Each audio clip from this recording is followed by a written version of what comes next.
ఆగనా ఆగు ఆగు. అన్నా ఏమైనా 500 తీసుకొని 500 ఇస్తలేవు, కొంచెం పని ఉంది ఇయ్యనా జరా. రేపు ఇస్తలేరా? అన్న రోజు అదే మాటనే చెప్తున్నావు అన్న నువ్వు. ఏం పోసే ఏమని చెప్పుడు చెప్పపో. పొచ్చుగా 500 ఇచ్చిన పొచ్చుగాడు.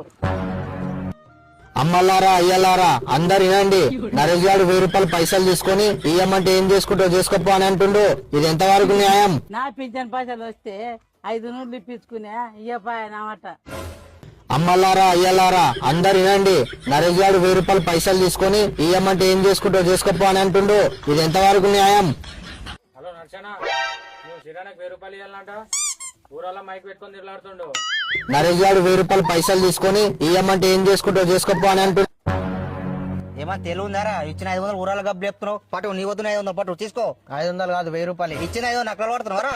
అవ్వానా 20 మళ్ళీ పని మానుకొని ఊరల్లా తిరిగినా 500 కూలి కట్టియావా? నువ్వు తిక్క నక్కలు చేయకు. పూక తీసుకో 500 తీసుకున్న మాట నీ 500 నీతోనే పెట్టుకో. అమ్మలారా అయ్యలారా అందరు వినండి, నరేష్ గారు 1000 రూపాయలు నువ్వు తీసుకో పట్టు ఊక. అట్లా రా దారికి. ఇంకోసారి నీతో పైసలు తీసుకుని నా చెప్పు నేను కొట్టుకుంటా నీ ముఖం